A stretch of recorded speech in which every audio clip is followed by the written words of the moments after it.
state of Illinois problem. It's the city of Chicago. This is a bipartisan problem that we need to do whatever we can to try to save our state. Everyone probably saw a lot of our speakers that are going to be coming up here, and Rob's going to introduce them later. A lot of these people are being affected in the city of Chicago, right? Because hey, what's going on there, buddy? Yeah, there's just some music going on there. You hear that? So yeah, I could hear it. So in the inner cities, these people are being pushed upon the inner cities. The cancer is spreading out to the suburbs, right? But it's not as bad for us. But it's coming here. So we're going to have the first speakers are going to represent the city of Chicago, Democrats, Republicans, Independents, and they're going to share with you what's happening in the Hispanic and the African American neighborhoods. And then you're going to have Ann, Ben Bergquam, and me. Ann and Ben are going to talk about what's going on in the Darien Gap, what's going on in the border, right, the cartels. And then I'm going to talk about some of the things that are coming into the city of Chicago, because the border is already here. That's what we call it, from the border to our backyard. They're already here. Trend Allegro is everywhere. And you're going to hear from our Hispanic pastors talking about how the crime and how they're strong-arming the people in their community. And, for those of you who don't know, I'm half Italian and half Polish, right? So you probably heard I got in trouble 35 years ago. So the Italian side got me into crime. The Polish side got me caught. I had to get a real job, so here I am. So my grandfather and my grandma came through Naples, Italy, and they opened up a bakery in the south side, west side of Chicago. And my grandfather was supposed to pay street tax to Capone's gang in like 1920-something. And he's a hard-headed Italian. He didn't pay that street tax. They burned, and everything he took and made and stuff to buy that bakery or to lease it out, they burned it down. So back in 1920s, what was going on? You guys all remember the St. Valentine's Day Massacre, right? Chicago's still known for that today, this very day. There were 7 people that were executed. St. Valentine's Day Massacre. So you got the Italians and the Irish that they're fighting over alcohol and liquor back then. So if you flash forward now, you know what's happening in our community? You got Trend Allegro that's going to be fighting against the African American and the Hispanic gangs over drugs, fentanyl, and it's going to get worse. But the only difference is that these gangs are way more powerful than organized crime was. They have way more money. They have way more weapons. They have communication capabilities. So if we don't come together, it doesn't matter if you're Democrat or Republican. We have to fight for the future of our country, for the future of our children, our state, and our city. We're in a war. Most people don't know we're in a war, and we're losing that war badly. So we need you guys to help us as we go out and get those signatures to try to get your friends, your networks, your pastors, your unions. I got some union buddies here. I was in a union too, right? You got to get people to help us. And I really believe in my heart that in Springfield, in the city of Chicago, these Democrats are going to do everything they can to keep us from getting on the ballot in 2026, right? But we have to send a message to them. We need 325 signatures for the state of Illinois. We need 52,000 for the state. Except this time, it's not the state of Illinois and just Republicans, nor is it just Democrats going for referendum. It's bipartisan. So we need to come together and unify as a team to save our state and save the city of Chicago. So with that said, I will let Mr. Cruz talk about our guests, and we'll kick this off. We're going to have a 20-minute break in between the first panel of speakers. And then after the break, some of you guys want to get pictures with the big shots, Ben and Ann. There's Ann eating away. Sorry. That's a bright light, Ben. So then we're going to have a 20-minute break, and then we're going to pick it up, and me, Ann, and Ben are going to talk about what's going on with the cartels, the Darien Gap in Panama, and the Trend Allegro gang members. And we're flashing some of the stuff that's going on here in the city of Chicago so you guys can watch this as it goes on. It's in a loop. So go ahead, Rob. Yeah. Well, thank you, Terry. Terry's definitely never short of anything to say, is he? First, I'm going to acknowledge the people that are here that are elected officials. Our National Republican Committeeman is actually here, Dean White. Everybody say hello to Dean. He's a big shot. We have a candidate, I believe, in the 8th Congressional, Mark Rice. Where's he at? There he is. Say hello to Mark. And then last but not least, the guy who actually beat me up in the primary, his name is Gary Grasso. He's standing right over there. He's the mayor of Burr Ridge. Oh, who's the 11th? Tedora, who's running in the 11th Congressional, which is right out here in the Western Burbs. Nice to meet you.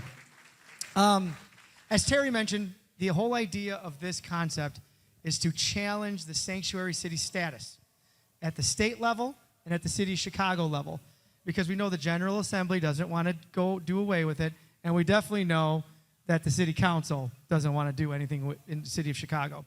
So tonight we're doing backyard, from the border to the backyard. We have some representatives of people up here that are living through it right now, in churches, in inner cities, and then we have some people who traveled all a long way to come who are going to tell stories about the border, because the story is how we're going to get this ballot passed. People are going to hear these stories, talk about these stories, why it's important. From my perspective, it's the financial thing. We're paying for health care. We're paying for housing. We're paying for shoes, cars, phones. But, you know, my dad just found out he has an ailment, and he can't get coverage from his insurance company, but a guy can go in there in Cook County and get, you know, a cancer treatment. So that's not what this is supposed to be. And we're spending tons of money. The city council in Chicago just agreed to $830 million with a payback of $1.5 billion. It's almost a double. I wish I could have loaned them that money. So tonight, our first speaker, she just recently was asked to come to Congress to talk a little bit about what they're seeing in Chicago. I think you probably have heard their movement. It's called Chicago Flip Red. I'm really excited about them because I think they're starting to do some disruptions that are necessary. So our first person up on our panel tonight is Mrs. Danielle Carter. Everyone welcome her up. Our second speaker tonight, you've seen her on Fox News a few times. She's a feisty one. She likes to let them know what's going on. Miss Cata Truss is our second panelist tonight to come and talk a little bit about what the backyard is about. And then we have two pastors from Chicago's inner city. One I've gotten to know, Pastor Acevedo, very well from my time running. And someone I just met tonight, Pastor Joshua. Please come on and join us.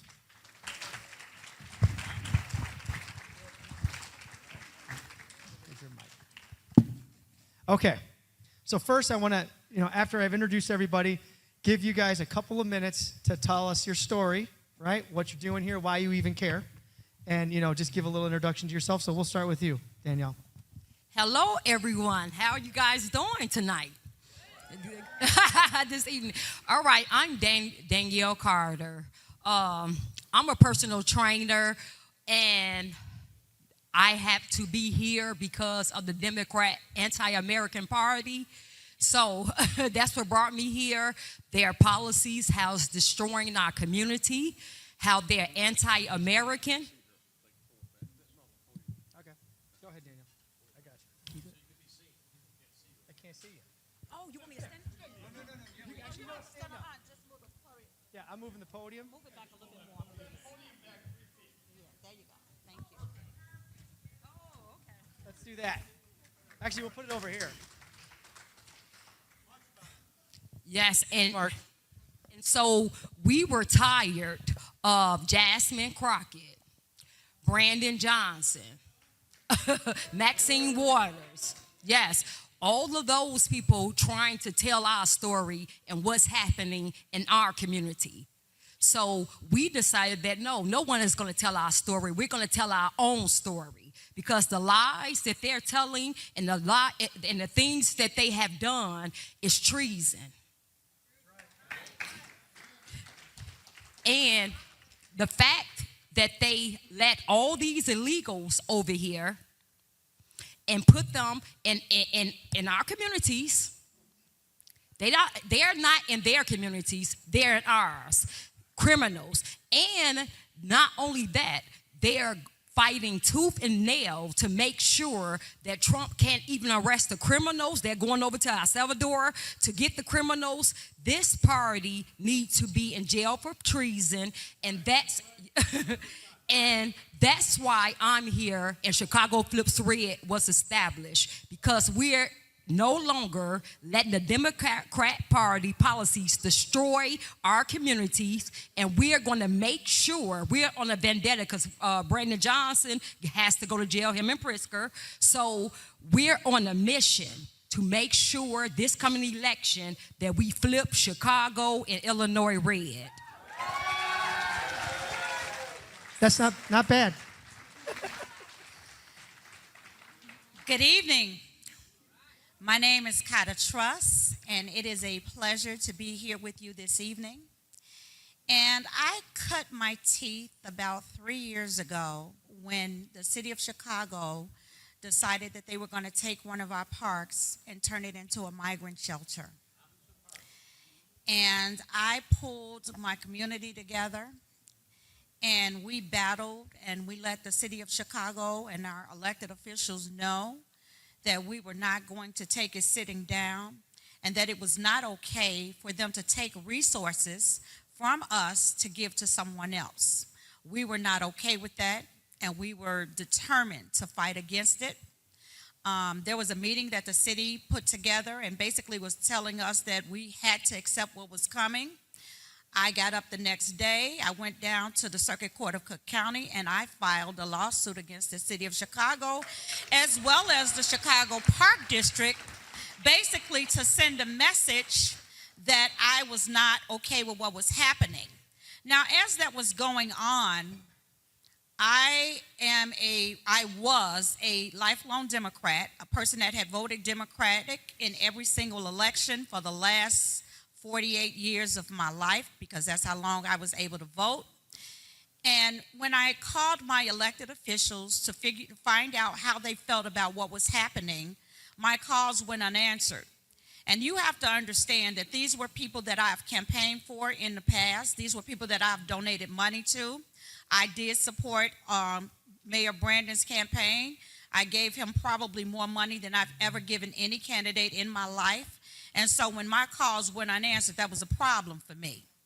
And when I didn't get a call or response from my congressman or my state representative or my state senator, I decided, you know what, since y'all basically saying screw me, screw you all. And I decided that I was going to go and support the other party. And I became a Republican. And not only did I become a Republican, but I was responsible for creating a whole host of Republicans all over this country, because they were listening to my voice and they were hearing some of the things that I was saying. And so we have come over and we have joined the Republican Party. We're not going anywhere unless, of course, you treat us like the Democrats treated us. So as long as you are fair and you love on us, we're here to stay. And let me tell you something. You have such a large voice and representation in the city of Chicago. And I know people will tell you that it is a Democratic stronghold. That was the way it was in the past. So if you think for 1 second that Chicago is still completely Democratic, that is wrong. Go tell them Cata Truss said so. Now, this is what I need from the Republicans in this room. I need you all to come out and to support us in Chicago. I need you to help us campaign for our candidates that are running. Listen, we're in this thing. We're not going anywhere. And so united we stand, divided we fall. We are going to work together. It doesn't matter what our color or creed or ethnicity is. We are on the battle for our country.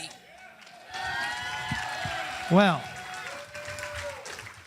I do like that, and I like that style. The whole look is just fabulous. Pastor Joshua. Good evening, everyone. My name is Joshua. I wasn't born here. I came here 1995. I am here about 32 years. And I was so happy just getting my driver license. I want to tell you something, a beautiful story. I am here about 30 years. I never got a ticket. Never. I had no ticket. Why? Because I respect the law. When I see a stop, I stop. When I see 25 speed limit, I drive. I don't care. If you are on rush, it's your problem, not my problem. And I believe strongly because we came here to this country for a better life. I came here pursuing a higher education. I got my master's degree. I am part of the board of pastors we gathered every Wednesday, about 100 pastors, just praying and praying for America and praying for all of you guys. Because in the last administration, I was just wondering myself, what's going on here? What didn't lose here? And I said, we lost the common sense. We lost the common sense because we start calling the bad good and the good bad. It is very important to recover the common sense. It is very important. The Bible says in Proverbs 29, verse 2, when the righteous are in power, the people rejoice. But when the wicked rule this country, the people mourn. And last administration, we were mourning. We were suffering. It is time to make America great again. And we are here for that. We are here for that, praying for this country. And we are here because we love this country. This country makes a lot of things for myself, for my family. I am so proud to be an American. I am now, praise the Lord, I am now a citizen. I am so proud to be an American because this country made a lot for myself, for my family, for my church. And I am still here telling we stand. We stand for truth. We stand for justice. We stand for righteousness. We stand for transparency. And we are here to pray for this country, to make this country great again. Amen. Thank you. And last but not least, Pastor Acevedo, but before we get started, if you didn't get any food, there is more over there, so please be quiet on your way. Go ahead, Pastor. God bless you all. My name is Jose Acevedo. I pastored for 40 years a Latino church. I have retired. I'm helping young churches as they grow. And I'm one of the directors of the Coalition of Latino Pastors for Civic Matters. Our president, Danielle Matos, could not be here today because of sickness. And of course, Dr. Chando Valdez is in the Dominican Republic, but they both sent their greetings. My father came into this nation in 1956. He received his residence a few months later. On January 2 of 1957, my mother joined him and became a resident. So I was born in 1957. I'm a classic. And so I'm an American citizen. And they've asked me, are you Mexican or American? I said, I am American. My culture is Latino, but I am American.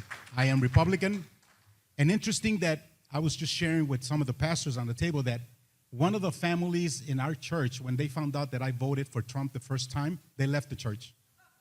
But it's interesting that after waiting 10 years for their documents, it was Trump that gave them the papers. But I want to tell you what we're doing. We're helping pastors think differently because of the thing that they teach us. Even in our constitution of the church, it says that we do not get involved in politics because of separation of church and state. No, they're being educated, and there's many of them coming over and finally getting involved in the political system. Amen. We're encouraging resident people to become citizens so that they can vote. We're trying to educate the pastors and the churches that they need to get involved in the political process. They need to become election judges. They need to get involved. I was the director of a USA prayer network. And I'll never forget that before we saw what we're seeing because of the Biden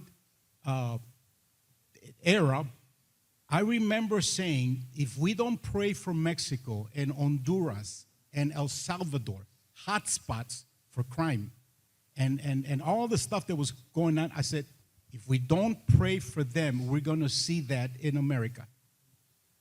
You know, so we need to get others involved. We need to share what's going on. I just finished revising the translation of the book, Wise Welcome. And we're going to be giving it to pastors and churches in Spanish. They need to get educated on the proper way to become a resident and a citizen of this country. I am not in agreement with everything that the past government did in giving money and all the stuff that they did. I could tell you stories of Latino churches are being also damaged. But it's not just about the Latinos. We're Americans. So we need to stick together and love one another and respect one another. I'm glad to be sitting here with my two sisters. Amen. So God bless you and thank you for your time. All right. Well, now that we've got the pleasantries out of the way, so I've got a few questions that I wanted to ask our panel so that we can get more insight on what's really happening there. Because be honest, it ain't happening in my neighborhood like you mentioned. It's happening somewhere else. You know, I'm a contractor, but I see it at Home Depot, so I see it there. You know, so my first question is to everyone on the panel: how is this immigration really affecting your neighborhood? Why don't you start, Danielle? Okay, well, I'm on the south side of Chicago, and we already know that Chicago already has its problems with gangs, drugs, things like that. And when you dump, so those problems have not been solved, and it's been said that we don't have the resources that we needed. The money. The money, yes, for our communities. But now when you dump, and they say 51,000, but whenever they say, the Democrats say something, you got to add like 20 more thousand to it for our ass. Like when they say 51,000. It's like 71. It's 70,000. That's what I say. And when you dump people who are unvetted, who came over here illegally and are criminals, when you dump them into an already area that's already undeserved, then guess what? You're going to have all these problems. So now in our communities, we have gangs, new gangs being, what they got, the Venezuelan disciples now. So not only did we have gang members that was already a problem in the community, now you add more gangs. So more violence. Yeah, more violence.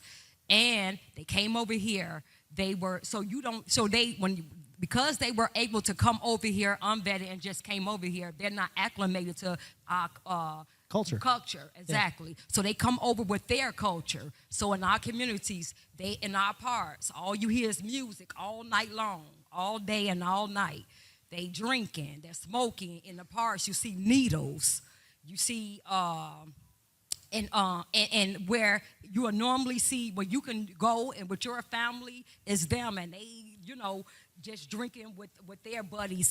They're 18 to 34 men. These are not women and kids. These are men in our communities. So when you do that, and now on top of that, you give them free everything. You allow them to have restaurants on each corner. Now, these are residential areas, so they are having restaurants able to sell hot food on the corners, bringing your property value down because we own our houses. Like the elote guys. Yes. Yeah. No, they have French fries. Tamales. They have fries. They got fryers. Grease. They had grease baskets and everything. Damn. No, they have generators on the street where they have frying machines. Oh, that's a fire hazard. Yeah. So these are the things. Yes, and they get and you can't lock them up because my husband he just retired, so they can't get locked up. And Safety Act. The Safety Act. So they're letting them right back out. So they're committing crimes. So they were criminals when they came over here. And then they're being put right back into our community. So that's what's going on in our community as far as, and then not only that, they're pushing us out because they're getting free everything, free rental assistance, free everything, schooling, free, you can't go to, medical. We can't even afford a checkup, American citizens. So if they apply for an apartment, the landlord's taking them because they're getting guaranteed money instead of someone from the neighborhood who's been living there for 30 years. Yes, so residents that were in these apartment buildings, now you have the landlord saying they doing some renovations, so they got all the residents has to go. And now what they're doing is, because they are getting paid way more for illegals. Yep. And they can have, whereas if you have a bedroom you have like, you can make a dining room into bedrooms. Think about it, because they say it's like bunk beds up in there. I hear it's $700 per head. per person. So a family of 5, 3,500. Yes. So you know they're not going to rent to an American citizen because they get a lot of money from the illegal. So you can't. So now we're getting pushed out of our apartment buildings. We can't get apartment buildings in our homes that we own because of this Biden and Harris administration and the economy. The taxes are so high in our community. So now we can't even afford to keep our homes. Right. So now the American citizens are homeless, and then they come in and they bring illegals in, and then in Chicago, they're giving them, even buying them houses. So they're getting houses. So they're replacing. They're replacing us and pushing us out of our communities, and they're replacing us, and that's what they're doing. And so when that happened, then we had to step up and we said no more. So that's how it is. It is a lot more. No mas. It's a lot more that's happening in our communities, but that's just the schools, like our kids. The schools are so crowded. They're just passing them. They can't read. They have diseases that they had. We had a tuberculosis and measles outbreak in our communities and our schools. So this is really, really, and then just to not only hear you all, it's just not in Chicago, because we're talking to people now that's in the suburbs now, all out here. They're coming out and just out here. Yeah, they're starting to. Yeah. So it just don't start in Chicago. I mean, it just don't stay in Chicago. In the suburbs, it's happening everywhere now. So that's what we're dealing with a lot more. But I just don't want to take too much time. But yes, well, I can't even. You all will have to. It's a lot. Maybe we need to take a field trip and come and see this for ourselves. Please. That's what I told, and this is what I would always say to any Democrat that try to tell us what's going on. That's why I say they are no longer speaking from us, because anybody who want to say something to me about what's happening and things like that, I'm not going to argue with them.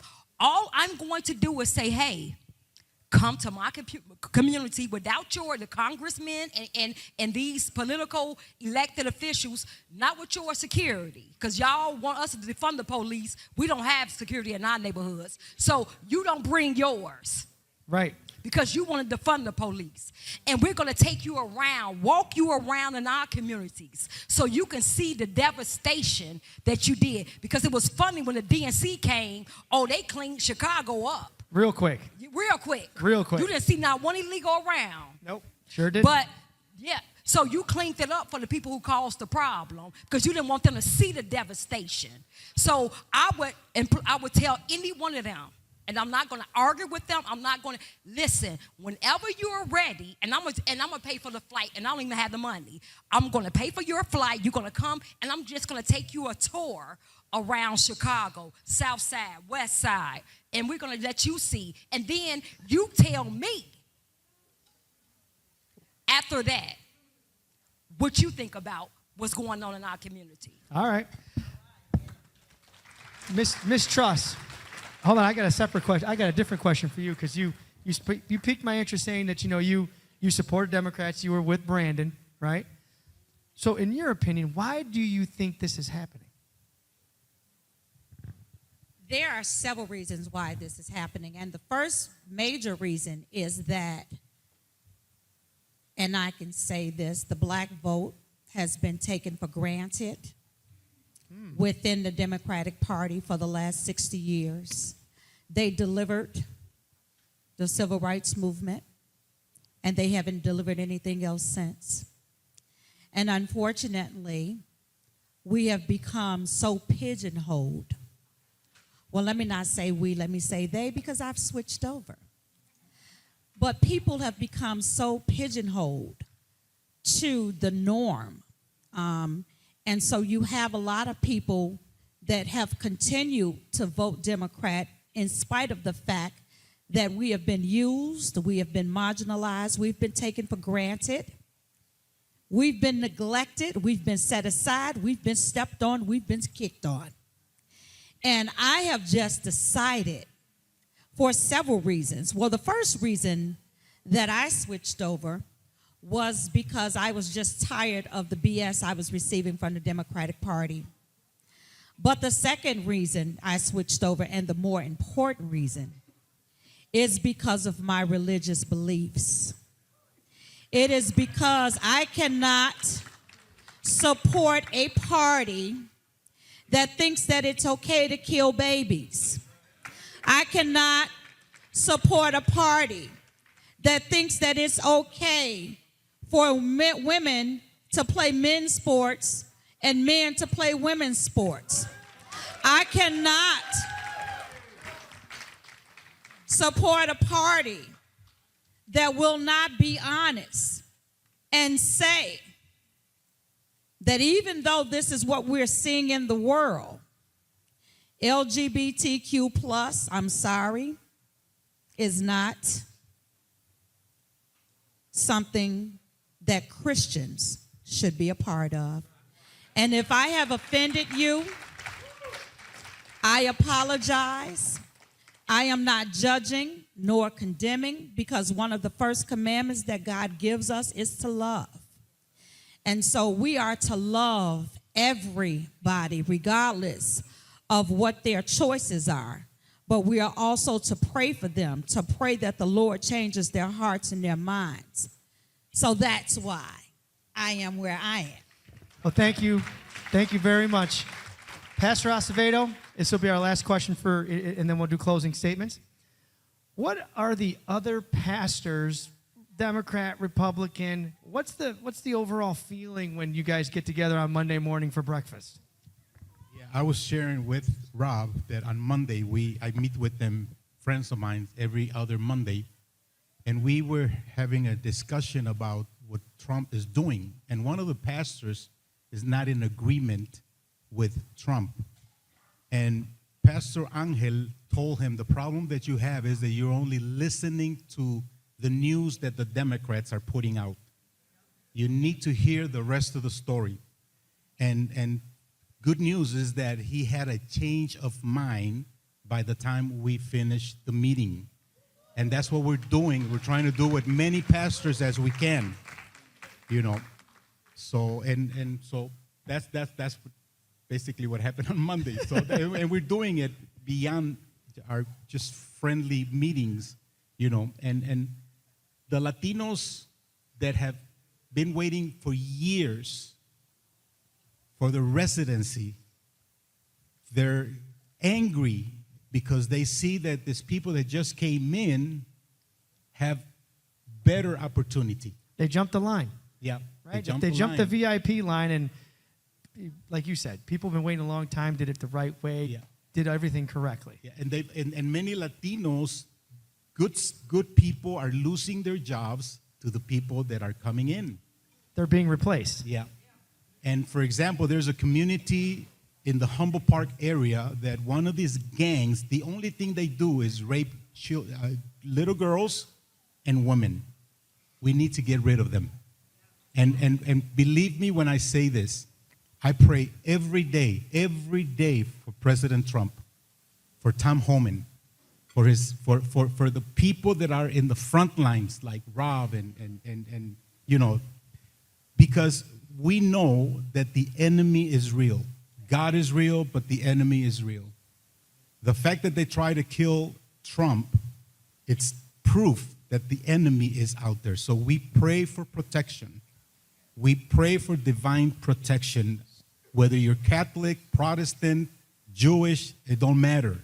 God is God, and he'll listen to a prayer of a nation. And if we as a nation, you know, we would turn to God and humble ourselves and depart from our evil ways, the Bible, God promises that he will heal our land so we can make a difference because God is on our side. God. Thank you, Pastor. So we'll end here with a quick 60-second closing statement. From our perspective, you know, with Terry and everyone that's come here, we're hoping to get everyone together for the first time to talk about immigration and to do something about it.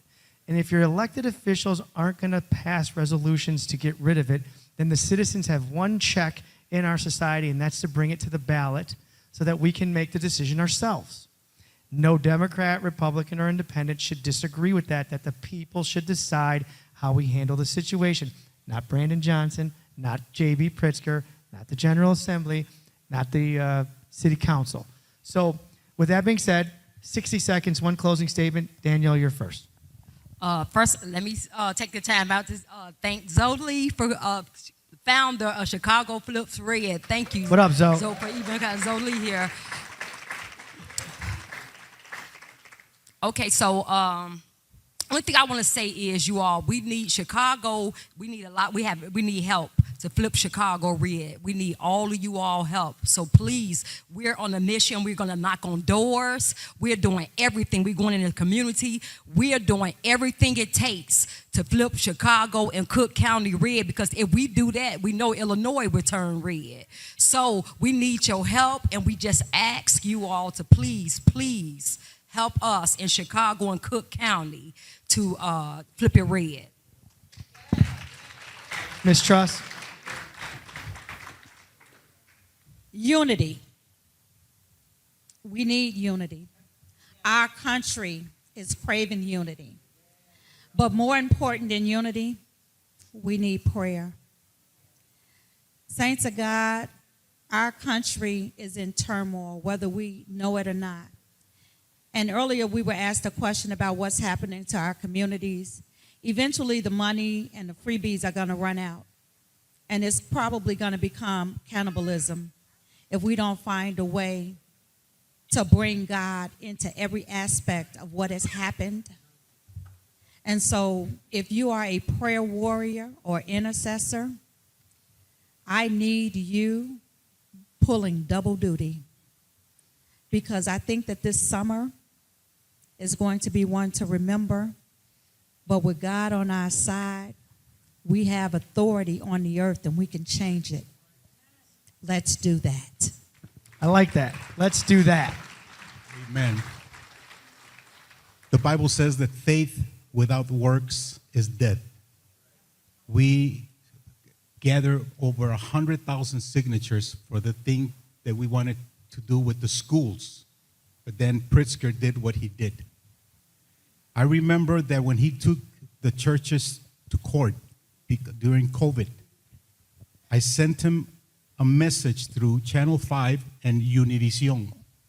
I said, Pritzker, don't mess with the church because you're messing with God himself. And the very next day, Monday, he was supposed to show up at the Supreme Court, and he decided not to do that. So yes, prayer is powerful. But we need to also get signatures for whatever next movement you have. We need to get the signatures. We need to get And involved. go to our website. We're going to talk to people tonight at the end about helping out. You know, every signature counts. We're going to have some game plans. You know, we've talked to people who do this professionally, where they've gotten 20,000 signatures in one weekend. And we can do that. If they can do it, we can get 40,000. So I'm going to let Terry end the segment here. After Terry talks, we're going to take a 10-minute break, stretch your legs, potty break, food, whatever you got to do. Thank you, everybody. Thank you, Rob. So we're going to, as Rob said, we're going to take a 10-minute break. We have like some big shots here, Ann and Ben. And we want to get a couple pictures. Some people want pictures. So if you do want a picture, you got to go real fast. All right? And so if you guys want to come up to the stage, and then we're going to start. And I'm going to talk first about some of the trend alarm with the gang members, the porn, the child pornography, all the crazy stuff that's going on. And then Ann and Ben are going to talk about what they've seen at the Darien Gap, what they've seen at the border. And the borders are here right now, but it's only going to get worse unless you guys stand up and help us fight and get rid of sanctuary state. All right? So, thank you. Thank our panelists. Well, thank you guys very much, because we're going to tie together all the stuff that they said. We're going to realize it, right, with the evidence and the videos and some of the things that we've captured. And it's coming here. It's not fake. They're taking our money. They're giving it to people that don't belong here. My grandparents came from Italy. Nobody gave them anything, right? So we're going to realize that. We're going to talk about what is really happening with evidence, not just talking or bitching about it. We're going to show you evidence. Thank you. And one real quick, one last time, Danielle Carter, Mrs. Cata Truss, Pastor Acevedo. Give them a round of applause.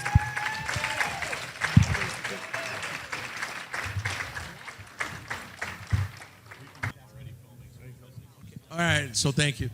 And I just want to thank the first guests who spoke, the first speakers, and sharing what's going on in the city of Chicago. And so I am very honored to have Ann and Ben, my buddies in crime here. These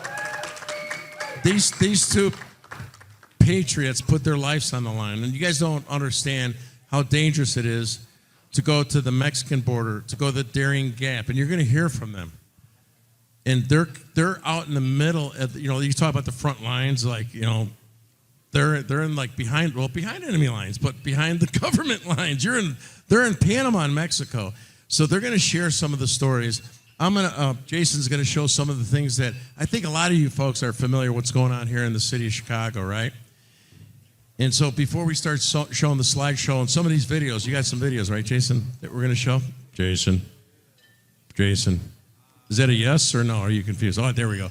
So, so we're going to show some videos of some of the confrontations that I had, that me and Ben had.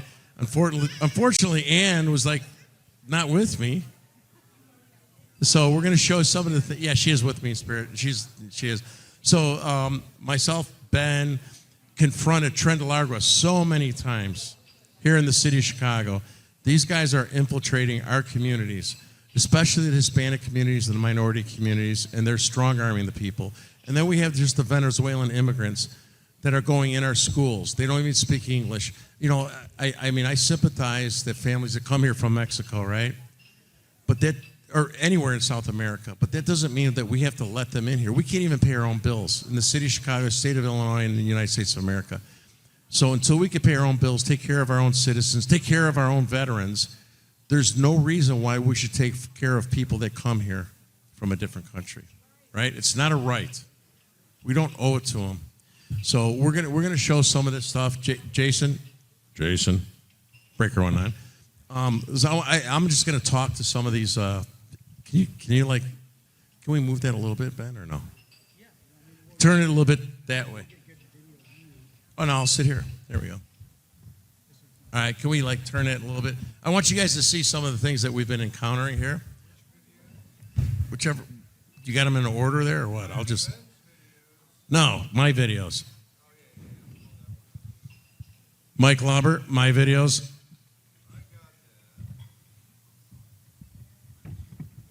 So you guys are going to see videos of Trent DeLargo, my confrontations. I got a couple posters here. You're going to see Mike Lauber, breaker 19. All right. So Mike put together, edited some of these things. We have City of Chicago workers, NGOs, Office of Emergency Management. This guy right here is from Houston, Texas. I did a facial recognition scan. That's how these guys are at the intake center. This guy, I said, who's here? This guy's over here at Little Village. This guy's at O'Hare Airport, Little Village. Union Station, Little Village. Gage Park, O'Hare Airport, outside of Union Station. This is Mary May. She's the one that's responsible for all this crap that's going on in our city of Chicago. This guy's at Holiday Inn, Union Station, Gage Park.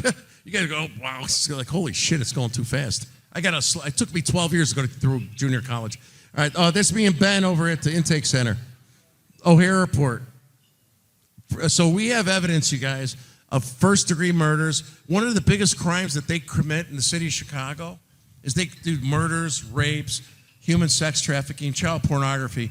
But one of the things that they do the most is they beat the hell out of their women. They beat their wives. I can't even show you guys. I have thousands of incident reports. They beat their wives up. They strangle them. They cut them. They hit them with a Vortex phone. It was the old Obama phone, right? So if you guys are familiar with that, remember that Obama phone? They beat their wives with it. I have evidence in the Pilsen Center where they used the Vortex phone, and this is from the Chicago police, not from me, that they're doing human sex trafficking using the WhatsApp app, and they got pictures of 10, 11 women. You guys can pick it up from there, right? We've got evidence. I just got recent FOIAs of where they're using machine guns. So the Trent Largo guys, when they originally came to Chicago, they were doing like thug type crime. Their crime has escalated in the last like 4 or 5 months with the new police reports I got. That's Union Station. So they're using machine guns. They're kicking doors. I have all this evidence. They're kicking doors down, going in with masks, and they're strong-arming their own Hispanic community. They're forging license plates, passports, counterfeit money, and they're buying vehicles with counterfeit money in Detroit, and they're bringing them back to Chicago. In the centers, they're hiding drugs in the toilets. I had a whistleblower that reached out to me and Ben as well, coincidentally. And back in September, this guy's living in Costa Rica. He's a 71-year-old man. He got paid $360,000 to look over a 550-person shelter. He told me there was, as you guys know, there's 27 shelters we had at one point in time, right?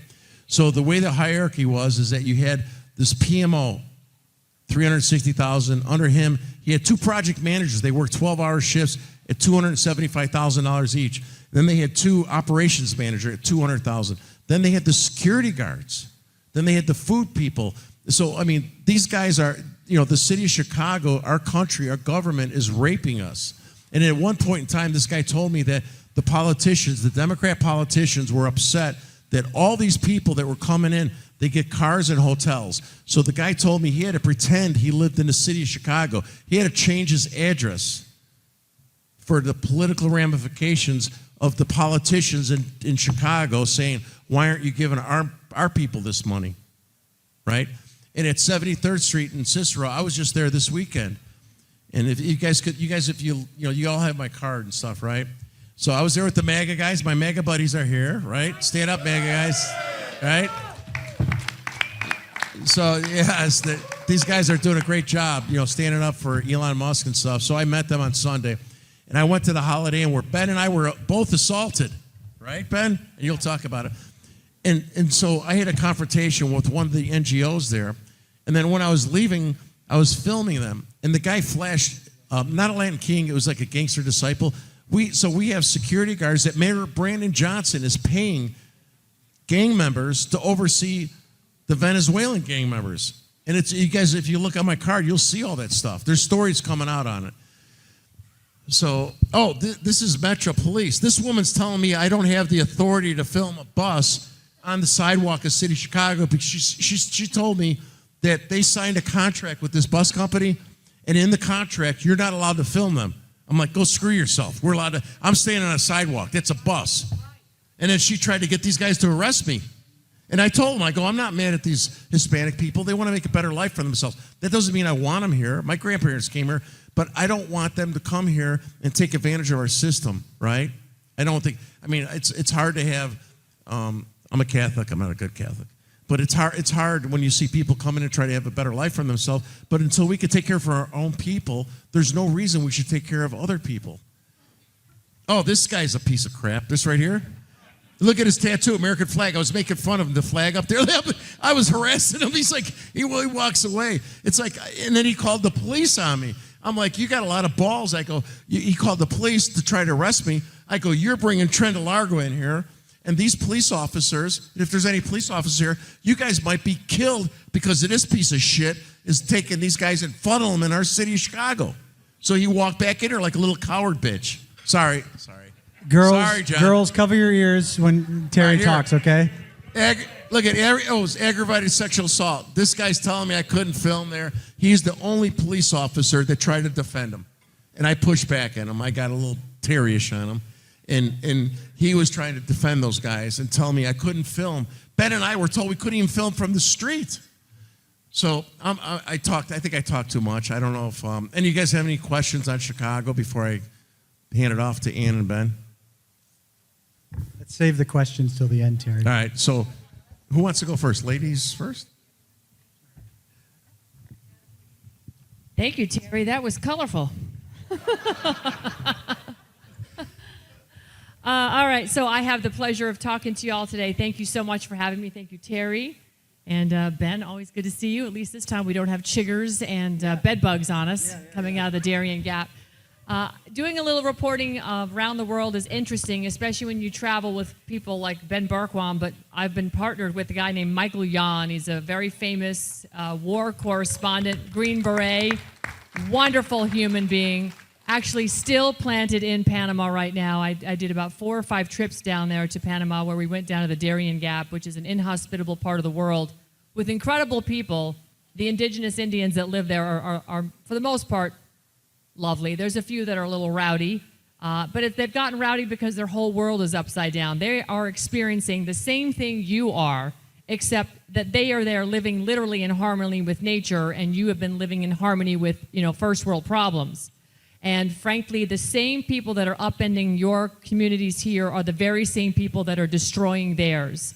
And the very same people that were telling you to buy a Tesla are now burning them down, are the very same people that are writing policies like the Declaration of North America with their 6 pillars, including diversity, equity, and inclusion, but also talking about providing jobs for the indigenous in countries like Central America, South America, but it's all about migration and forcing that migration into other countries. These are the same people that finance war and start the wars. These are the same people that want to do land grabs all over the world. And then the same people that are coming after your land here. These are tyrants worldwide, and it's their policy that they believe there's too many of us, and they want to have more for them. And they will use climate change, they will use war, they will force migration to upend society. And they're upending everybody's society. It's tragic what is going on. And spending time down in the Darien Gap with Michael Yon, and running into Ben down there when he was coming through the Darien Gap, and I'll let him talk about that. He actually did the walk more than once. It's very dangerous, extremely dangerous, not because of just the environment, but because of the people that are leading the migrants through. We should have some of the video you're seeing is when I was in Panama. I'm just letting it run silently, but you can see the environment that you're in. And this is where people from all over the world are drugged through. They are funneled through and organized by organizations that are funded by the United Nations. These are non-governmental organizations like International Organization on Migration, IOM or OIM, depending on how you pronounce it. But that money all comes from you. The United Nations is funded majoritively by American tax dollars. The next closest country that provides funding to the United Nations is Germany. We outspend Germany $17 to 1. This is how much money is getting thrown away to force people from all over the world that have been shattered their lives through war, again, that we funded, and they're ending up in our cities.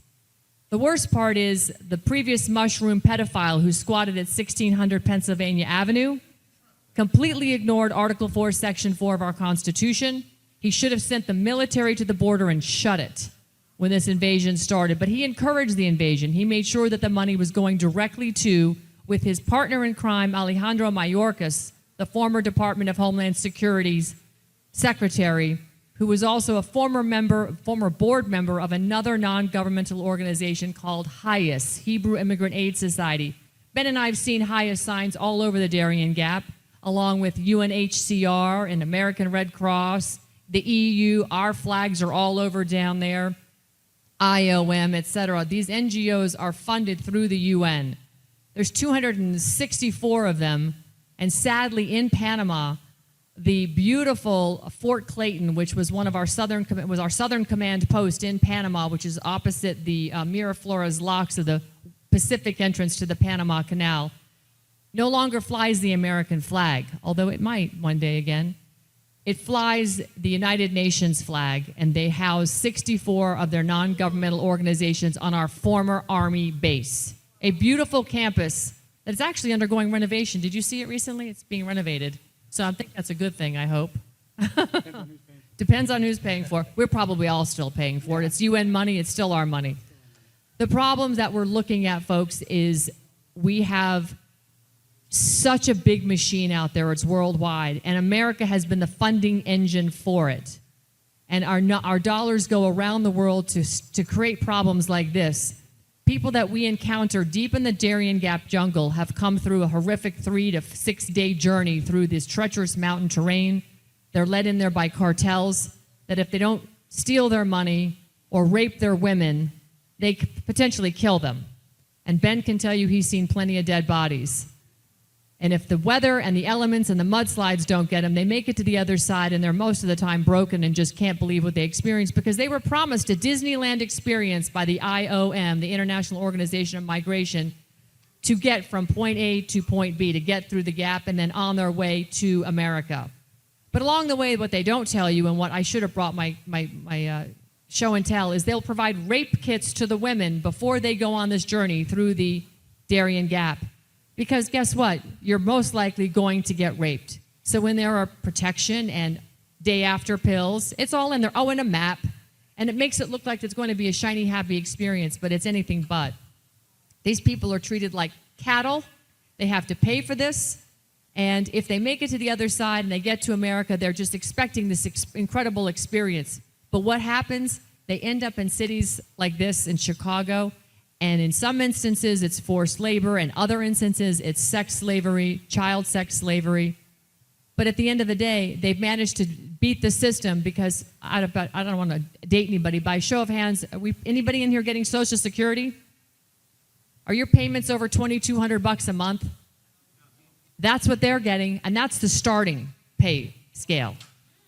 3 hots and a cot, health care, and education. Is that included in your program? I don't think so. Again, we are funding all of this. It's complete and utter insanity. So the second part of this equation is the responsibility of our governors that supposedly we elected. So while we had a mushroom, ignoring Article 4, Section 4, including Kristi Noem, who's now the Department of Homeland Security Secretary, who had her bag stolen by an illegal alien. How many people saw that news cycle the other day? She did make sure that she told us her makeup was in there, which I thought was kind of entertaining. But here's the point. Every single governor ignored Article 1, Section 10, Clause 3. That's the state's rights to repel a foreign invasion. Anybody's governor, can anybody from another state tell me if their governor said, we're going to send these guys out of here? No, not one governor said anything, including Kristi Noem.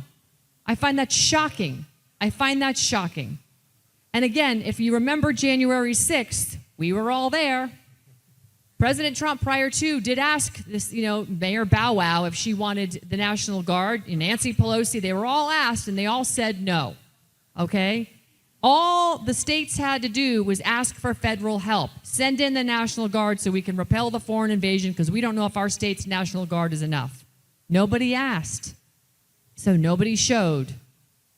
We have such a significant problem in this country that it's now falling on the people to take arms, not arms, but to lock arms, and stand up. And what we're doing with our foundation and our action committee, American Made Foundation, American Made Action, is we are actually now putting our money where our mouth is.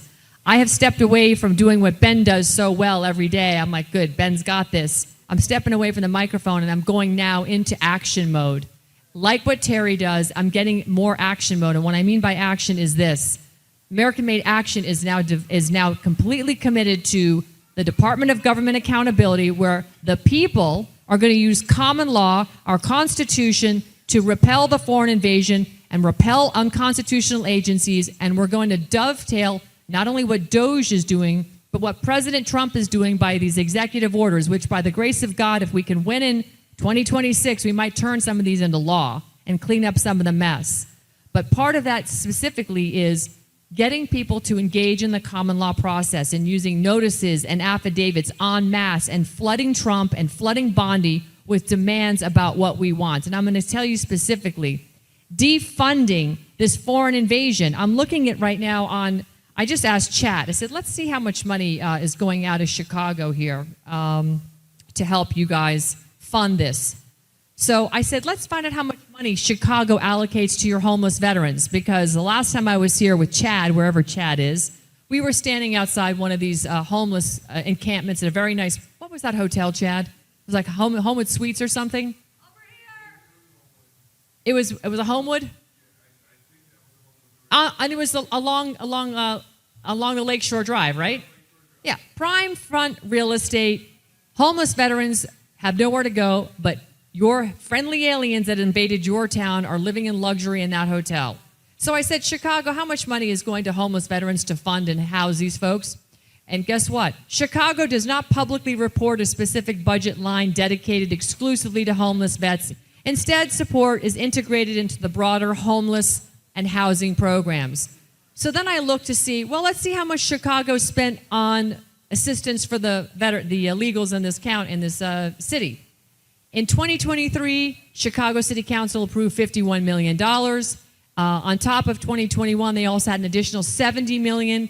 And then in 2024, another $70 million.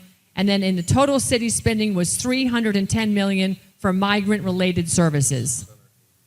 Oh, it's now 680, so he's on the FOIA on it. But they can't find a line item for your homeless veterans. How many veterans are in the room?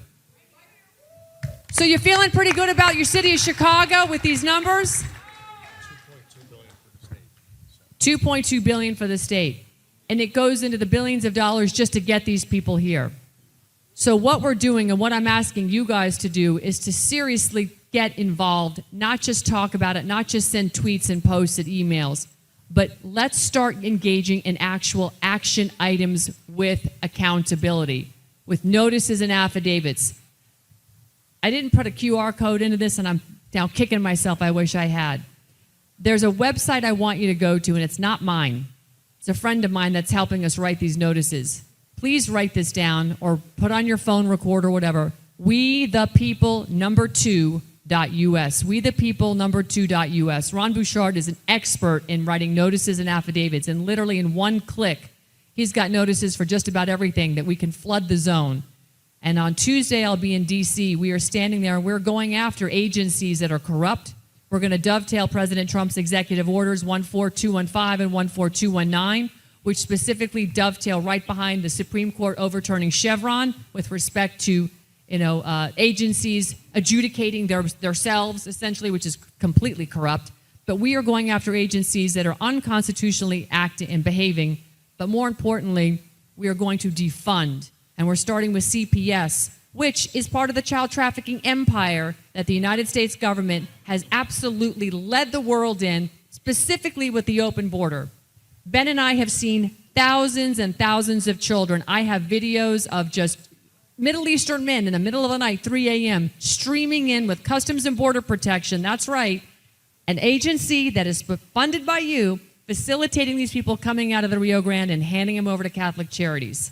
It's merchandise, and I'm telling you right now, I know Customs and Border Protection agents that are getting paid by cartels to look the other way. It's been going on for a year. We both know Tim Foley. I've camped on the border with Tim Foley in freezing conditions many nights when the cartels are streaming by, and he's told me stories how this one particular veteran has taken it upon himself and his life's mission at Arizona Border Recon to never give up, to always defend the border.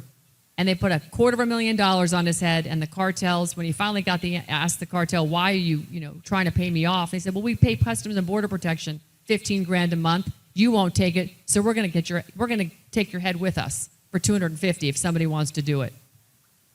We have so much corruption down to the local law enforcement level. Sad as it is, but it's rot from the top and rot from the bottom. We've got to defund. We've got to cut the head of the snake off. And then you know what we're going to do at American Made Action after we get the defunding going on?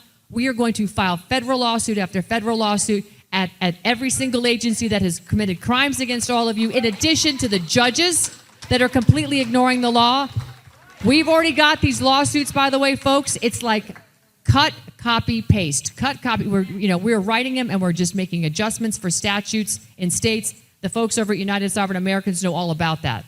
They filed federal lawsuits, and they've had to just copy-paste a few things differently by state statute. It's got to end, but it's up to us. President Trump's one man. He's got a cabinet. Some of us like some of the picks. Some of us don't. It is what it is. But he's one guy, and we all have differences of opinion, but we all agree we have to save our country. And so how are we going to do it? We've got to let them know what we want. We, the people, are the government. We have to stand up, take action, and we've got to start filing these notices and making the demands. And I'll give you one last example before I land the plane and give it to Ben. Here's a great example. The governor of Washington State had a little mini meltdown when we, the people, went after the attorney general that was unconstitutionally elected in Washington State, Bob Ferguson. So demands went into Pam Bondi's office. Notices went into Pam Bondi's office. She made some adjustments, and you know what the governor did after that? He said he actually signed into law unconstitutionally that not any other law enforcement could enter his state. And the reason he did that is he knows that the arrests are coming for not only him, but for his attorney general. So they are listening. They are telling us they need our help. President Trump told us that in January of 2017 when he was inaugurated on returning power to the people. We just sat back and popped popcorn and listened to Q tell us a bunch of stuff. While some of the stuff might have been true or not, I got blasted by Q last night because I called all the BS out. I'm here to tell you the Anons are brilliant, but whatever that Q thing was a psyop to get you to sit back and do nothing. We can't do nothing anymore, folks. We can be great researchers, but we got to act on the research. So long live the Anon community that brought all the truth out, but now long live Americans who stand up and act on the research, because it's not going to happen just by watching President Trump. There's no magic wand. We are the white hats. We are the government. Let's act like it. Thank you so much.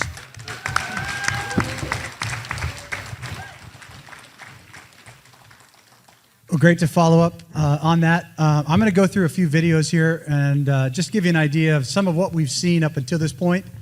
We've got we're on our 5th season of Law and Border on Real America's Voice News. I'm going to skip this first one. There's if you haven't seen it, you can look it up, americasvoice.news. This is on my Twitter handle, my X. It's at the top of my X. It's basically the 4 seasons in review. We don't have time for that whole thing tonight. Actually, let's just play a little bit of it. Do we have the mic to be able to hear the audio? We'll play a little of this one, and then we're going to skip through a few of them. But we've been covering this. I started doing this because I was in California at the time. I live in Arkansas now. I escaped. We moved back to America and live in Arkansas now. But I started doing this because nobody else was doing it. And I'd go around to state capitol and California, and all these libtard, all these crazy leftists were going up and confronting Republicans. And I'm like, where are the Republicans going and confronting the left? And nobody was doing it. And so I started just as my own. I was a private business guy, got my master's degree, was running a company and doing some work. And I was like, okay, this is just insane. We need somebody to do this. So I kind of fell into it just because I felt God's call in my life to do it. Got out of drugs and alcohol, turned my life around, and started down this path. And I have people all the time ask me, like, how do you start? How do you do what you do? And it was, you just have to start. You have to be pissed off enough to show up at a city council meeting and say, what the hell are you guys doing with my money? And whatever that thing is, first off, I want to go back to what the pastor says, and then we'll play this. This is a spiritual battle. Everything that we're in right now is a battle of good versus evil. It's light versus darkness. It is God versus the devil. And all you have to do is look at the other side. When they sacrifice our children and they celebrate it, that is the devil. When they tell your children to cut off their dicks, that is the devil. When they tell you that your country is a bad country, but these communist nations where they murder their own people are the good countries, that is the devil. It's not very hard to see, and that's the battle we're in. Everything that we're up against right now is God versus the devil. And if you're not standing on God's side, you're working for the devil. And that's the bottom line. And so for everybody out there, and you may say, well, I'm not doing anything. Exactly. You are perfect for the devil if you're not doing anything. There's a few things I've found in my own life. When you start doing the right things, expect attacks.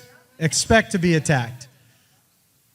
But God gives you the power to stand against it. And so before you do anything else, if you feel like you're called to it, by the way, most of the people in this room, this is more for the people that are watching this later on. Most of the people in this room are already involved. You're already connected. You already feel called. You're doing what you can. You may be wondering what else you can do. I always start, the first thing is to ask the Lord, get right with the Lord. It's God, family, country. So get right with the Lord. Get right with your family. As a husband, my first responsibility after the Lord is my wife and then my children. And then you can have an impact in our culture and in our country. That's it. And you want to know where to start? You start where you are. And you take that first step and then the next and the next. And the Lord opens those doors. So, 9 years ago, I was a crack addict. Today, I'm sitting up in front of you and I'm traveling around the world and I'm telling the truth about what's happening. And we are very close to losing not just this nation, but the nations of the world whose God is the Lord. And it's not just communists. It is this unholy alliance between communists, jihad, and Satanists that want to just destroy it all. And if we don't stand up, going back to the pastors, these weak pastors who are afraid to stand up. We need black robe regiments again in this nation. We need pastors that are the tips of the spear, not sitting in their pulpits, receiving money, and saying, now you guys go out and do this. We need pastors standing and calling out the principalities and powers of darkness and taking their angel armies with them into the battle and taking this to the people, because if they don't, the world isn't going to do it. You've got a hungry world. They are hungry for revival. And you've got pastors sitting in their pews, sitting in their churches, while the communist churches are out there doing it every single day. They are proselytizing for the devil every single day. You have churches here in Chicago, Lincoln United Methodist Church, run by this Emma Lozano. They are communists, anti-American leftists working for the devil, and she just got put on the school board by Brandon Johnson. They are doing it. They don't worry about their 501c3s because they protect themselves. Our side, we are protected. You know where you're going. If you're a Christian, you know where you're going. This is the fight we're in, and I do this for my family. My wife is here somewhere. Billy's over there. She hates to be put on the spot. My wife is incredible. That's our daughter, Lillian, and you got Olivia, and then Chloe's over here working the light for me. Chloe, raise your hand. This is why we do this. I'm first a Christian, I'm second a husband, then I'm a father, and then I'm a patriot. And all of that is why we do what we do. It's for this next generation. That's where we're at today. God bless you guys. Now, I want to play a few videos, and then I'll have a few extra thoughts. So if we can play this one and get a little bit of audio with it, this will just give you a little background of what we've done the last 4 years.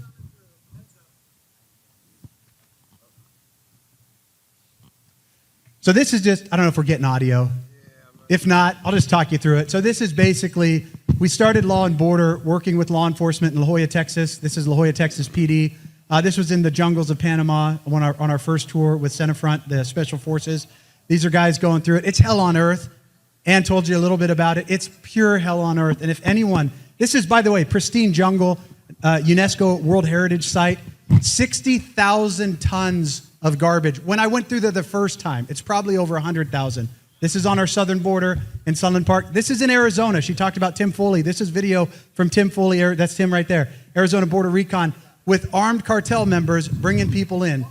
Art Del Cueto, one of the awesome warriors in America and Border Patrol. The children that are brought along with it. All of this is controlled by the cartels. Everything. And controlled by the NGOs in America. So you have this three-legged stool of NGOs, fake Christians, fake organizations, these organizations pretending to do good, but are really evil incarnate. United Nations, the Global Compact of Migration, which every communist leftist nation in the world has signed on to, is the worst document when it comes to migration that's ever been created.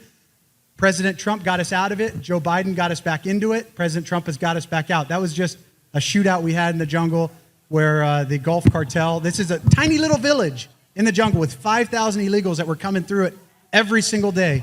Matt Tomlin, an amazing patriot down in Panama. This is down in El Salvador. Thank God for Bukele putting the criminals where they need to be in prison. By the way, very simple mindset in El Salvador. We don't worry about the rights of the criminal. We worry about the rights of the citizen. And we put those rights first, about the law-abiding citizen. Now, yes, criminals have rights, and so we have to uphold our Constitution. But your focus should be on protecting the rights of the law-abiding citizens from the criminals. It's very simple. It's very simple. It's common sense. We lost a lot of that. So that's it. That's the first one. If we can go to the next one, I'm just going to kind of jump through these. Without the audio, I'll just give you a little bit of condoms. You talked about condoms. If we go to number 2, condoms and birth control. This is actually United Nations. This is in Nicocli, Colombia. These are women and children about to go into the Darien Gap.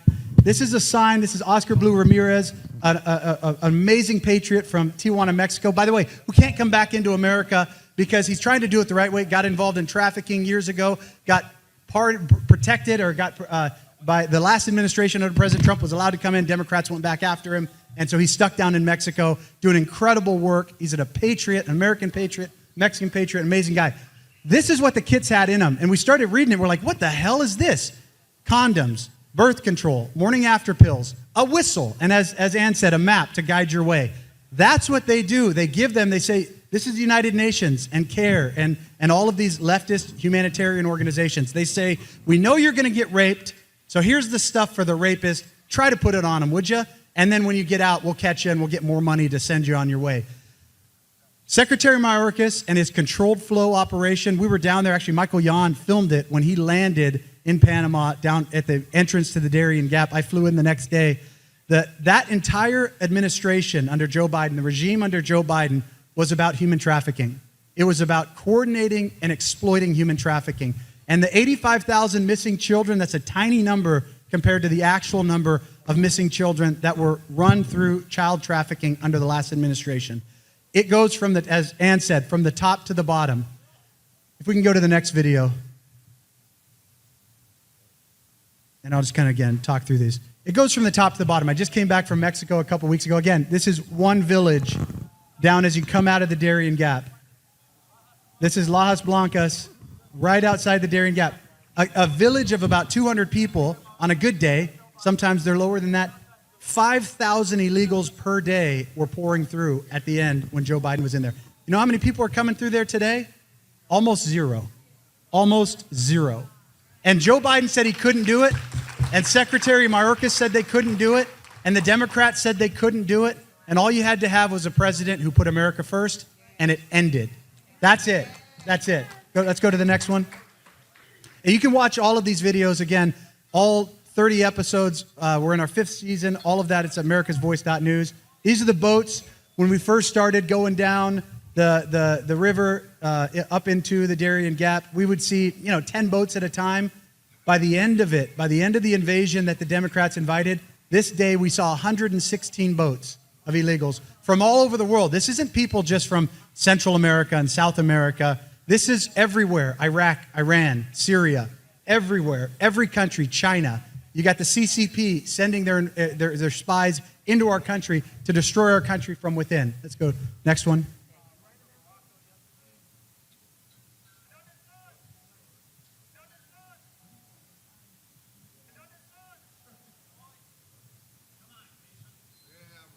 Thank you, Jason. You're doing great. This was a shootout. So these people had just been raped. These guys had just been robbed. They don't usually rape the men. That's only in America. But that's not, I shouldn't say it's only, but it's really a lot in America. But it's the women. The rule is if you're pretty, you're raped. And if you're a female, you're raped. If you're pretty, you're raped multiple times. And that's the expectation. These guys had just been robbed. There was the Gulf Cartel was there. We were being escorted in by Senefront, the special forces. And as we went up, we had done one trip through the jungle going with the flow. Then we ended up doing 3 trips in reverse flow. And I asked the Senefront guys, I was like, why has anyone ever done this? They said no. I was like, why not? Because that's how you get all your intel. And so as we started walking, this girl had just been raped. And we started walking up into the jungle. And immediately there's a group of, they call them bandits, 5 hours up the trail. And then it became 3 hours up the trail. And then it was 2 hours, and then 1 hour, and then 15 minutes up the trail.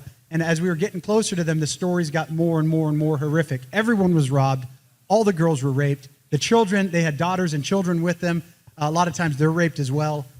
And they do it with impunity because there's no law out there. This is some of the most rugged, remote, again, it's hell on earth. It's also heaven if it wasn't being overrun by this invasion. It's incredible jungle. And so we're going through there. This is happening. We ended up going up the trail a little bit further, got into a shootout with the Gulf Cartel. Thank God. If you can just fast forward. Can you fast forward that a little bit? So this was just before we went into it. If you can just scroll a little bit further, we're about to go. Keep going. I'm not gonna, so this is actually in the shootout. The bullets are, so they're on the other side of the river. We're ducking down. The bullets are flying over. And if you haven't had bullets fly, you've got, by the way, God bless our veterans out here. If you haven't had bullets flying at you, it's a little disconcerting. Thank God his angel armies go with us where we go, and he protected us. Our guides are these warriors, these heroes of Panama, killed one of theirs, captured 2 others. And had they not been there, we would have been robbed. We might have been murdered as well if you don't do what they say. So they captured them, brought these guys back out. Again, you can watch these videos. Let's go to the next one. So I love this next video, by the way. Speaking of, this is what they tell the people. This is a video from China. You can hear the audio. Let's hear this audio a little bit.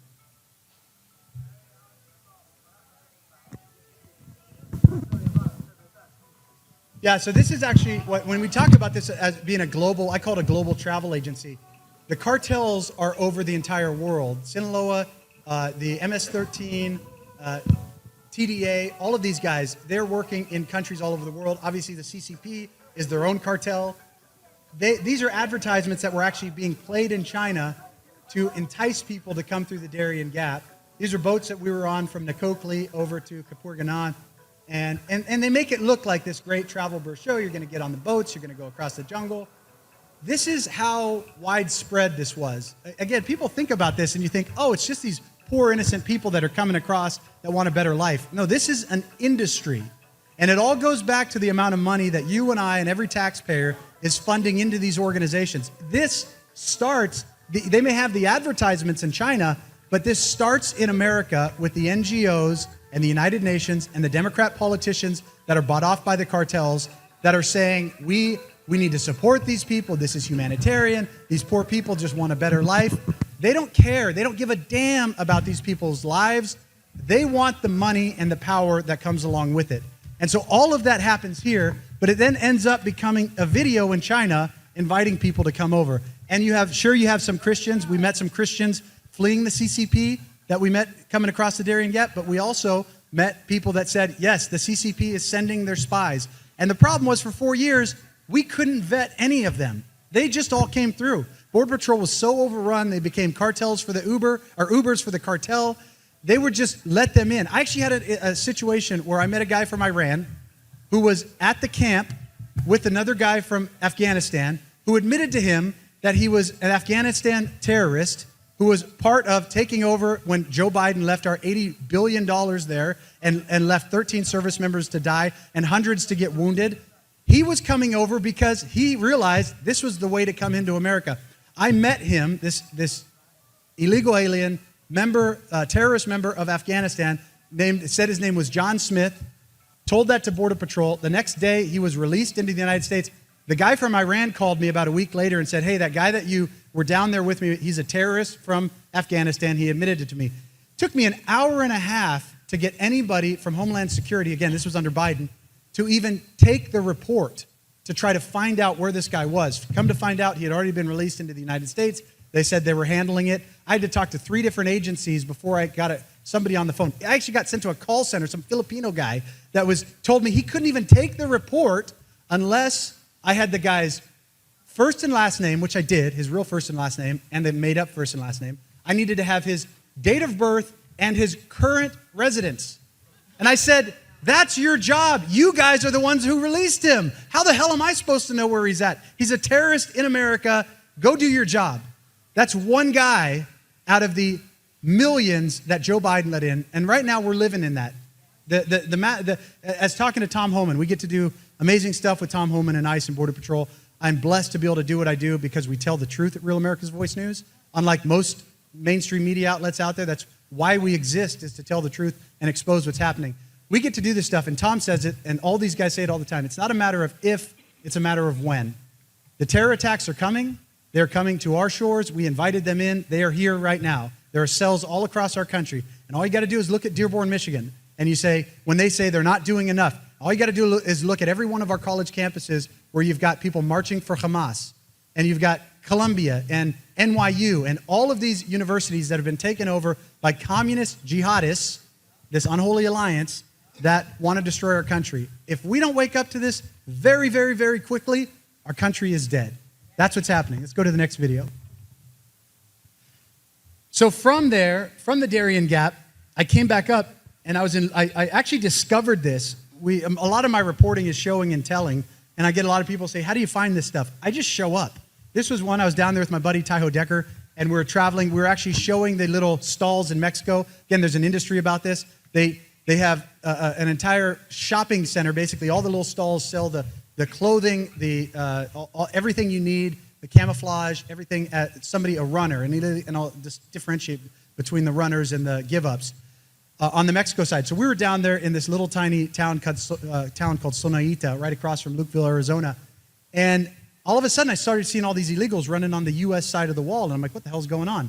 So we drove across to Lukeville, after we filmed all the little stalls.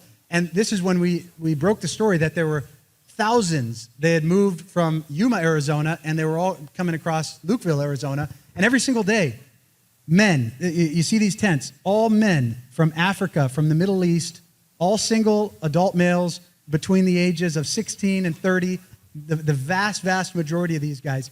And we were letting them in by the plane load every single day for 4 years. And the only reason I discovered this, by the way, Border Patrol at the time didn't want you to know about it. In fact, this was on National Forest Service land. They tried to kick me off. They threatened to arrest me for flying my drone because it's illegal to fly a drone there, apparently. But it's not illegal to invade our country there. That was happening. And so this was one location of thousands of locations across our border. They went from there to your cities. Let's go to the next one. So next one's Tohono O'odham Reservation. It's the only multinational. It's both sovereign in Mexico and the United States. It's where much of the trafficking happens. There's actually the tribes. Many of the tribal members are involved with the cartels. Many of them are cartel members. Some of the most child trafficking and women trafficking happens here. The number of missing women, even out of the tribes, is so high in these areas. It's unbelievable. Again, just out in the middle of nowhere in the desert. They said we couldn't go down there and film, so we just snuck in and started filming. A few times we went down with Border Patrol, who we won't name, and got in there. And again, this is just happening every single day. Next one. So the next one was with Tim Foley. This is his footage from his trail cams. This is on the U.S. side of the southern border. These are heavily, pause it for a second, if you can. So I said the difference between runners and gotaways are runners and give-ups. So Joe Biden and the Democrats realized through our asylum laws, by the way, these are the enemies within. Yeah, the so-called humanitarians, multiple different groups. They call some of them humanitarians. There's a church out of Green Valley. It's Good Shepherd Lutheran Church out of Green Valley, Arizona. They're down there putting food and water and supplies for the cartels. Their water drops actually coincide exactly with the trails that the cartel runs their drugs and their people across. So some of the people, these leftist organizations realize, well, how do we get more of these people in? Because the more that they come in, the more money we get through grants that Chuck Schumer signs off on and these leftists sign off on. So they realized we can exploit the asylum laws. By the way, my wife, her family, they came over from Laos, escaped communism to come here, had to be sponsored. They had to go through the entire process legally. They had to get sponsored and come over legally before they came. There's a reason why we have asylum and a reason why we have specific laws about that. I was with her when she got her citizenship. It's an incredibly amazing thing to have people that want to come to our country, that want to give back to our country, that want to do it the right way. What we have now is the exact opposite. Again, going back to biblical. It's light versus darkness. The devil always exploits things and flips them. And now they try to act like this is good. These organizations are making money on this. So they would tell these people, they would go into Mexico, they would train them and say, this is what you say when you turn yourself into Border Patrol. And that's why we had these thousands and thousands of people coming across and making up fake stories about why they were coming and where they were coming from. All these people coming from Venezuela, the vast majority had lived in Brazil and Chile for sometimes over a decade. They had escaped and they were living there comfortably, but they were told by these NGOs, now's the time to come to America. So they came to America, said, I'm from Venezuela. They lied. They gamed the system. They came in. Well, while that's happening, in every area outside of that, as Border Patrol resources were pulled away, you've got the cartel exploiting that, pushing their drugs, pushing their child trafficking, pushing their human trafficking. And they were doing both, and they were making money on both of it. And the reality is our politicians knew about it, and I guarantee you they were being paid off by it. And until, I was just down in Mexico, I asked the guy down there, my escort down in Sinaloa, I said, what do you think about this? We cut the heads off of all these cartels. We labeled them terrorist organizations. What do you think about that? And he said, nothing is going to change until the politicians start getting arrested. And the same is true for America. Until the politicians that invited this into our country, and thank God, I was going to say until the judges, we got 2 of them, there's 1,000 more to go, until the judges, until the DAs, until everybody is investigated, until the bankers, we follow the money from the cartels to the bankers, down through to all of these politicians, until that happens, nobody's safe. None of this changes because there are 1,000 foot soldiers that are willing to come up and take that position. and that's happening right now. There's a reorganization. This communist president of Mexico is doing what she's doing because she doesn't want the tariffs from President Trump. The truth is, she's bought off by one of the cartels. It appears, again, this is allegedly, that part of the Sinaloa, half of the Sinaloa cartel, El Mayo, he's fighting the Chapitos right now. It appears that he basically controls the presidency of Mexico, and there's a reorganization of cartels happening down there. And all that's happening is you're taking power from one or multiple, and you're giving it to one or two or a few to create the sense of calm. But in reality, you're just giving your country over. Mexico is controlled by the cartels. The truth is, places like Chicago are as well.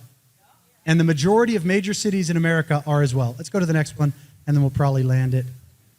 We got a few more. We got bunkers.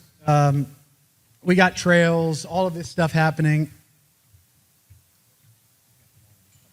Let's go to the next one. Yeah, let's actually go down. Let's go to 17. Can you go to 17, Jason? Okay. So these are armed cartel. Well, anyways, if you have 17 or let me see if 14. That's good. That's good. We'll just talk about it. So Terry and I, we were following it. Again, my journalism show and tell, and I've bags and bags of IDs because these people dumped them because they could make up an entirely new story because we weren't vetting them. Oh yeah, this is Emma Lozano. This is the Lincoln United Methodist Church. By the way, you want to be attacked, and the reason why Antifa tried to shut us down, and thank God for the Belvedere banquets. These guys are they're terrible. So the reason why they shut us down at the first one is because Antifa attacked them, and they didn't have the courage to stand up. Thank God for these guys for having the courage. By the way, where's Antifa? Where are they? Where's BLM? All these guys that threatened to come and shut us down. Yeah, it's raining. They stayed home with their moms. No, these guys are scumbag cowards who aren't willing to show up unless they outnumber you 20-1, and then they feel tough.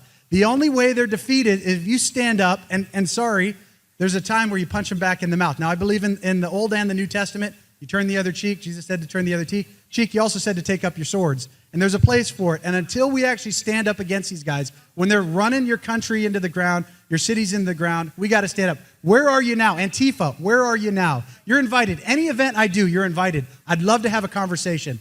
That's actually, I got these stitches from Antifa in Berkeley.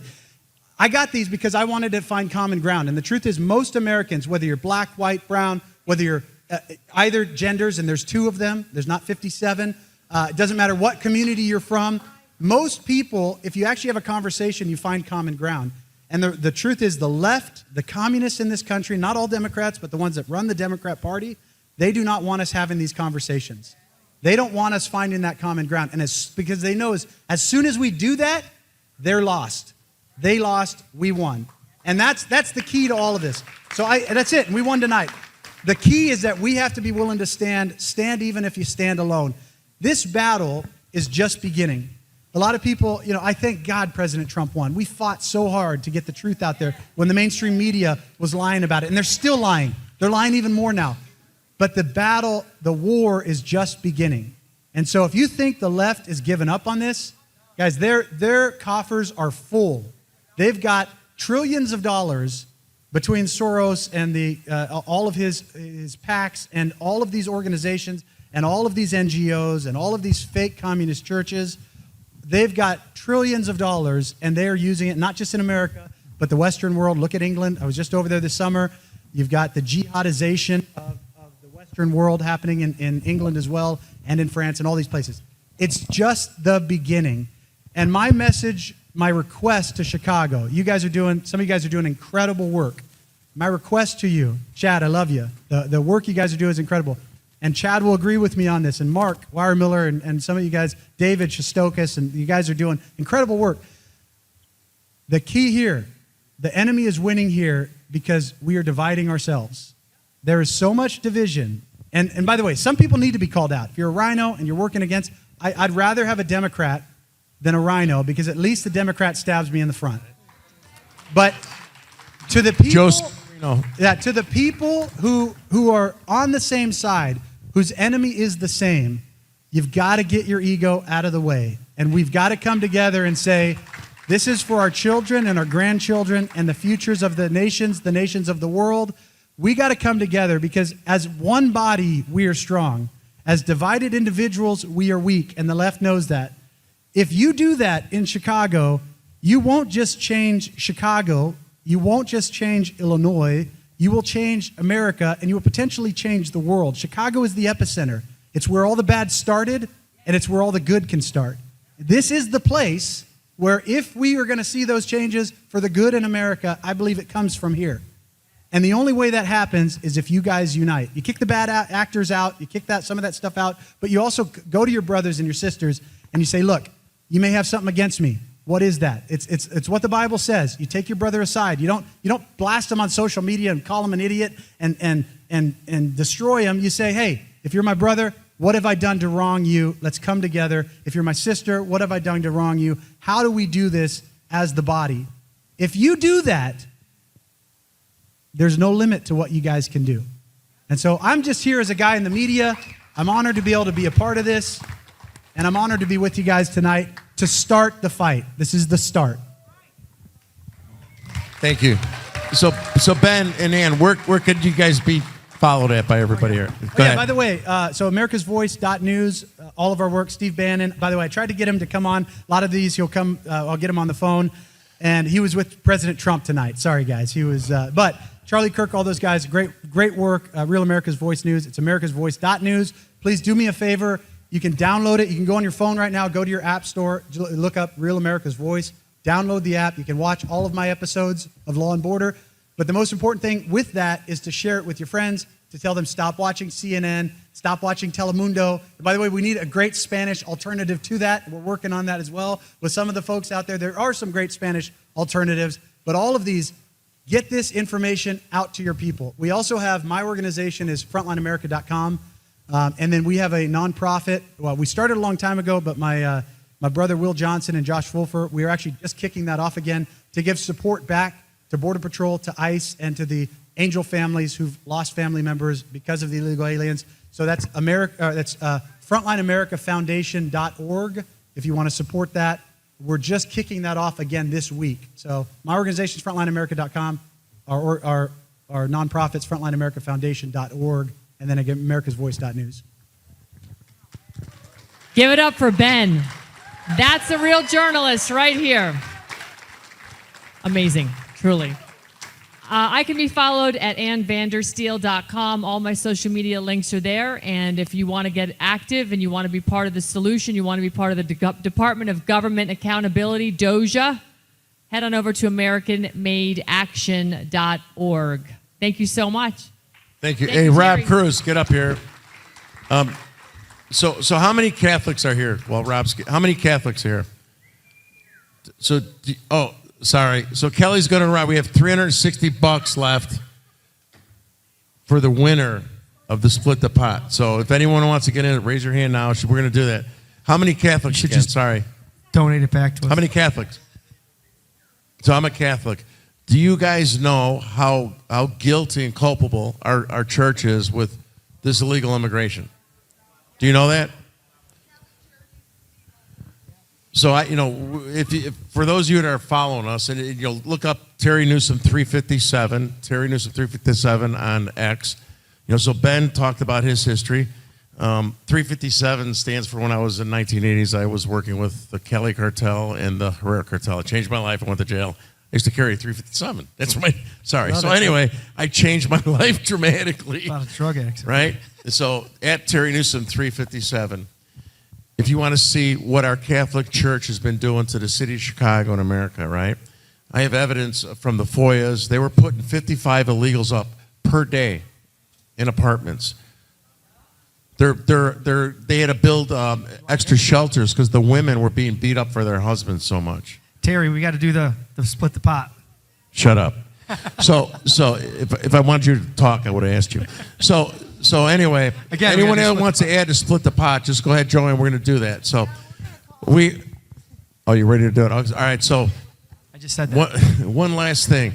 What Ben had to say, we're in a war for our country. We're losing the war, and we need you people to help us stop this disastrous criminal activity in Illinois.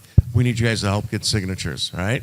Yeah, by the way, this initiative, if you guys can do this, we tried to do something like this in California years ago before people knew what sanctuary movement was, and the left is going to come after you so hard. You guys have to unite on this. If it can happen in Chicago, the entire country, you guys will be the beginning, the catalyst, the lightning rod for the rest of the country.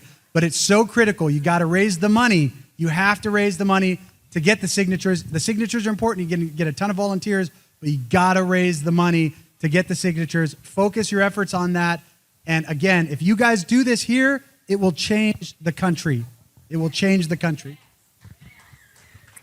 We're going to be like the Bulls. By the way, you can find my social media. It's just my name, Ben Bergquam, too. So I forgot to say that. All right, well, we got a few more people getting the last. Yeah, if you guys last minute buyers, you can't win if you don't play. Yeah, if you want to join can you call it a 50-50 raffle? Is that what you call it? Just call the raffle. Raffle. Okay, it's just a raffle. All right, some of them are legal, talking. some of them aren't. It's I'm just a gonna raffle. I'm going to It's talk just a while we're raffle. doing It's this not a raffle. 50-50. It's not that. I want to again add on what Ben said. After Donald Trump won the election, my wife's not here, right? She hates what I'm doing. They're about to give away $400, so go over there, join the raffle. They're going to come over here. So my wife, she's worried as a mother and my wife about all the stuff that we're going through. We're being threatened, right? So after Donald Trump won, first thing in the morning, she said to me, "Are we finished? Are you done?"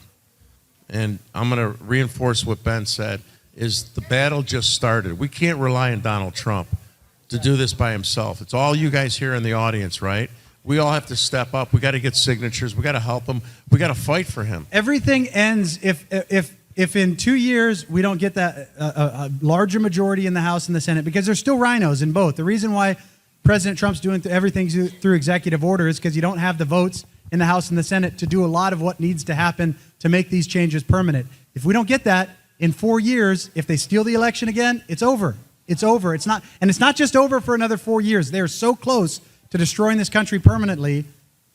You have to do it from now until 2026.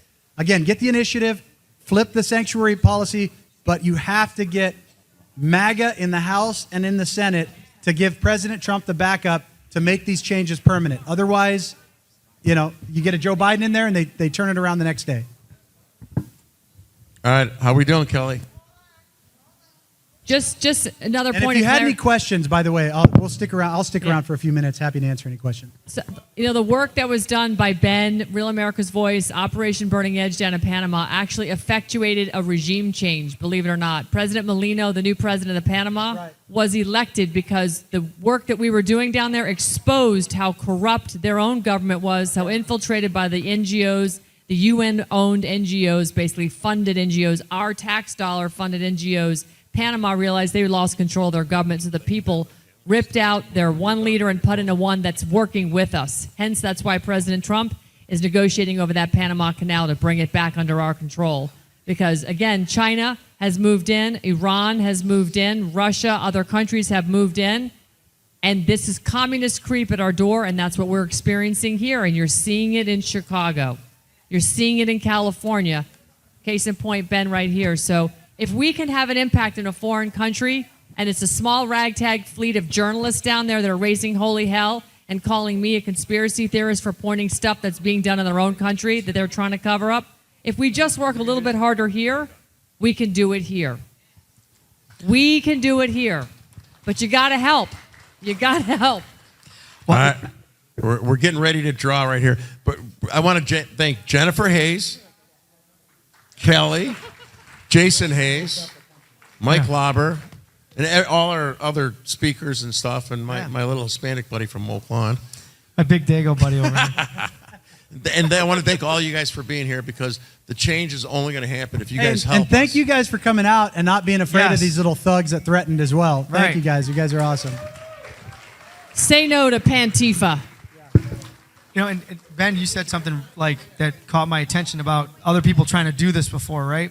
And I think people come here, sanctuary people, because it's almost like it's the hardest to penetrate for the federal government. Like yesterday, there was a briefing that Cook County issued to the DOJ in their hearing, and I think it was the state, on getting a case dismissed because the DOJ is basically saying you're obstructing justice.